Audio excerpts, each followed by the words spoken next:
السلام علیکم ورحمۃ اللہ. کیسے تمام لوگ؟ امید کرتا ہوں سب لوگ خیریت کے ساتھ میں ہوں گے. اس وقت میں ہوں کچھا کی سرزمین پر اور یہ وارڈ نمبر 12 ہے غالباً. قاری صاحب ہے وارڈ نمبر 12. یہ مدرسہ ہے مدرسہ زینت الاسلام. تو یہاں کے طلبہ بھی ہیں ماشاءاللہ یہ، اور یہ پڑھانے والے حضرات بھی، قرہ حضرات یہاں تشریف فرما ہے. شاعر ملک ہندوستان توفیق رضا شاہدی صاحب قبلہ، قاری شہنشاہ عالم صاحب قبلہ اور قاری صغیر عالم صاحب قبلہ تشریف یہاں فرما ہے. تو ہم ان سے کچھ سوال کرنے والے ہیں. ٹھیک ہے، جب علماء کرام سے ملاقات ہوئی ہے تو کیوں نہ اچھے اچھے سوال کر لیے جائیں. وہ سوال کی جو بہت سارے ہمارے بھائیوں کو نہیں پتہ ہوں گے. بس نالج والے کچھ سوال ہیں اور کچھ سوال مطلب دین سے تعلق رکھنے والے ہیں، جو نمازوں کے تعلق سے ہو سکتے ہیں یا پھر قرآن کے تعلق سے ہو سکتے ہیں. کچھ بھی ہم ان سے سوال کر سکتے ہیں. تو ابتدا ہم ایک ایک کر کے اپنے بھائیوں سے کرتے ہیں. پہلے قاری شہنشاہ صاحب سے. السلام علیکم ورحمۃ اللہ. وعلیکم السلام ورحمۃ اللہ. خیریت قاری صاحب خیریت سے ہیں؟ اللہ پاک کا کرم.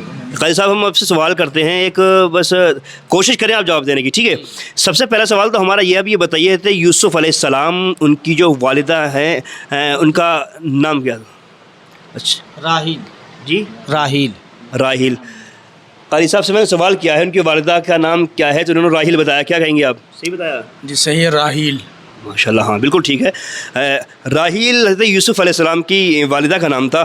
اچھا، اور میں پوچھتا ہوں آپ سے، آپ مجھے یہ بتائیے جب حضرت یوسف علیہ السلام کی پیدائش ہوئی تو اس وقت آپ کے والد گرامی جناب یعقوب علیہ السلام کی عمر شریف کتنی تھی؟ 40 سال کی عمر تھی. 40 سال ہے. جی 40. ماشاءاللہ صحیح فرمایا. بہت سارے ہمارے بھائیوں کو نہیں ہے اس کے بارے میں علم کہ جب یوسف علیہ السلام کی پیدائش ہوئی تھی اس وقت آپ کے والد گرامی جناب یعقوب علیہ السلام کی عمر شریف کتنی تھی؟ وہ 40 سال تھی. بڑا صحیح فرمایا.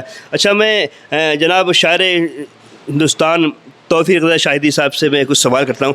توفیق بھائی، میں آپ سے سوال ہی کروں گا. آپ یہ بتائیے کہ مجھے جو کشتی حضرت نوح علیہ السلام نے بنائی تھی، ہے نا، تیار کی تھی، تو آپ یہ بتا سکتے ہیں وہ کشتی مطلب انہیں بنانا سکھائی کس نے تھی؟ وہ کشتی اللہ تعالیٰ نے حضرت جبرائیل علیہ السلام کو بتایا یا سکھایا.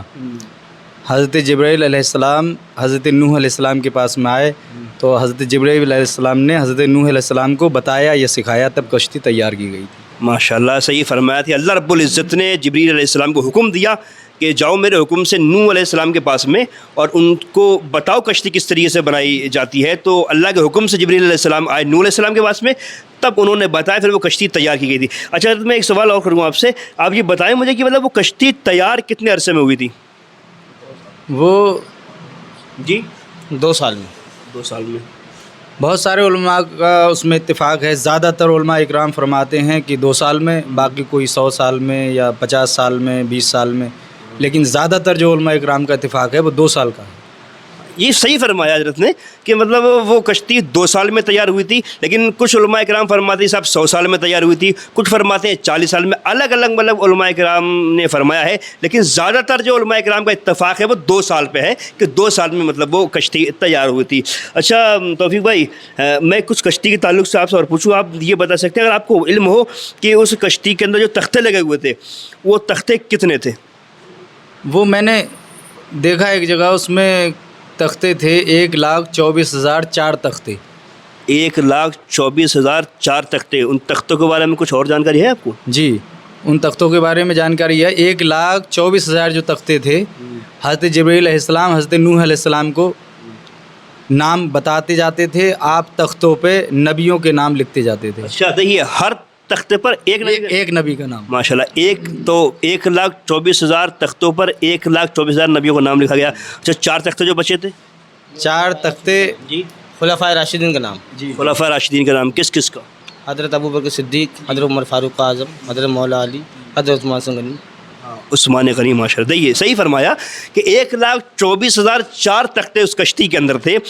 1,24,000 تختوں پر ہر تختے پر مطلب ایک نبی کا نام لکھا گیا تھا، اور جو 4 تختے بچے تھے ان چاروں پر خلفائے راشدین کا نام لکھا گیا تھا. اور وہ تخت مطلب نام کس نے لکھوائے تھے؟ حضرت جبرائیل علیہ السلام حضرت نوح علیہ السلام کو بتاتے تھے، حضرت نوح علیہ السلام لکھتے چلے جاتے تھے. ماشاءاللہ، بڑا صحیح فرمایا. یہ جانکاری جو باتیں ہم نے پوچھی ہیں، ٹھیک ہے نا، یہ نالج کے سوال ہیں اور بڑے اچھے سوال ہیں. بہت سارے ہمارے بھائیوں کیا ہے ان سوالوں کے بارے میں نالج نہیں ہوگی، لیکن اب ان سوالوں کے بارے میں نالج ہو جائے گی. اچھا، یہ بچے کچھ کھڑے ہوئے ہیں، بچے تم سے کچھ پوچھیں؟ ہم قاری صاحب پوچھ سکتے ہیں ان سے کچھ سوال؟ بالکل پوچھ سکتے ہیں. اچھا بیٹا، اپنا نام بتاؤ. نام کیا ہے آپ کا؟ نام کیا ہے؟ محمد علی رضا. محمد علی رضا. ماشاءاللہ. اچھا